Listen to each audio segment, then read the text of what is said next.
అందుతోంది.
కరీంనగర్ జెడ్పీ మాజీ chairperson BJP నాయకురాలు తులా ఉమా బీఆర్ఎస్ లో చేరనున్నారని తెలుస్తోంది. ఇక తులా ఉమా ఇంటికి బీఆర్ఎస్ వినోద్ కుమార్, చల్మడ లక్ష్మీ నరసింహారావు వెళ్లారు. ఇక బీఆర్ఎస్ లోకి రావాలని ఆహ్వానించారు.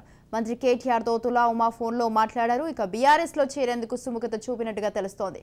ఇవాళ తెలంగాణ భవన్ వేదికగా తులా ఉమా బీఆర్ఎస్ లో చేరుతారనే సమాచారం అందుతోంది.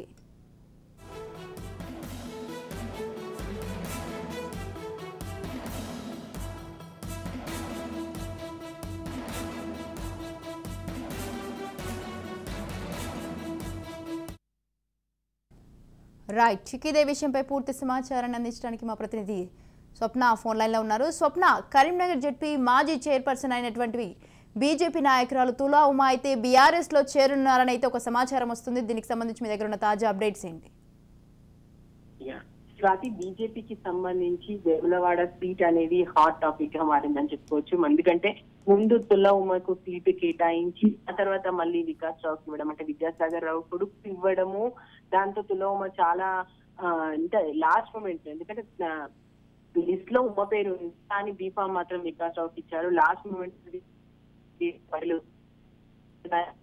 సంబంధించి ఇంటర్నల్ గా నాయకుల మధ్య ఉన్నటువంటి విభేదాలకు ఇది తాత్కారంగా నిలిచింది. అయితే ఈటెల రాజేందర్ కి దగ్గరి మనిషిగా ఉన్నటువంటి తులా ఉమకు సంబంధించి తన సీటు ఖచ్చితంగా వస్తుంది అని చెప్పేసేటువంటి ఒక హామీ ముందు నుంచి అక్కడ ఈటెల రాజేందర్ ఇవ్వడం జరిగింది. అయితే అనూహ్యంగా వికాస్ రావు పేరు రావడంతో నేను ఇంకా పార్టీలో ఉండను, పార్టీ నాకు ఇంకా దానికి సంబంధించి లాస్ట్ మూమెంట్ లో బీఫామ్ ఇవ్వడంతో పాటు నాకు ఇంకా ఏం చెప్పలేదు అని చెప్పేసి ఆమె కన్నీటి పర్యంతమైంది. బీజేపీ ఉన్నాను, నాకు టికెట్ వచ్చిందని చెప్పేసి నేను క్షేత్రస్థాయిలో పనులు కూడా మొదలు పెట్టాను. ఇప్పటికే నాకు వాళ్ళందరూ కూడా మేము పనుల్లో నిమగ్నం అయిపోయాము, ఎలా అయినా సరే సీట్ గెలవాలని మేము ఆలోచిస్తుంటే ఇలా లాస్ట్ మూమెంట్ లో మార్చడం ఏంటి అని చెప్పడం జరిగింది. ఇటు కిషన్ రెడ్డి కానీ అటు లక్ష్మణ్ కానీ ఇటు ఈటెల రాజేందర్ కూడా ఆమెతో మాట్లాడడం జరిగింది. అయినప్పటికీ కూడా ఇంత నన్ను బీజేపీ పార్టీ వెన్నుపోటు పొడిచింది, నేను ఇంకా ఈ పార్టీలో ఉండదలుచుకోలేదు అని చెప్పేసి తన సన్నిహితులు అర్థమైంది. ఆ తర్వాత ఈమె తులోమ సంబంధించి కరీంనగర్ లో జెడ్పీ మాజీ చైర్మన్ గా కూడా ఉంది, తనకు ఒక క్యాడర్ ఉన్నటువంటి నేత కాబట్టి ఆమెను బీఆర్ఎస్ సంబంధాలు కూడా ఉన్నటువంటి వ్యక్తి కాబట్టి సిరిసిల్ల తెలంగాణ భవన్ వేదికగా నిన్న వినోద్ కుమార్ కూడా తులా ఉమతో మాట్లాడినట్టు తెలిసింది. తనను బీఆర్ఎస్ లోకి ఆహ్వానించారు. వేములవాడ సీట్ గెలిచిన తర్వాత తనకి ఏమి ఇస్తాము అనేటువంటి హామీలు కూడా ఇచ్చినట్టుగా తెలుస్తుంది. దాంతో ఫోన్ లైన్ లో కేటీఆర్ కూడా తులా ఉమతో మాట్లాడారు. మీరు వచ్చేయండి, ఖచ్చితంగా బీఆర్ఎస్ లో మీకు మంచి స్థానం ఉంటుందని చెప్పేసి కేటీఆర్ కూడా హామీ ఇచ్చారు అని చెప్పేసి బీఆర్ఎస్ వర్గాలు చెప్తున్నాయి.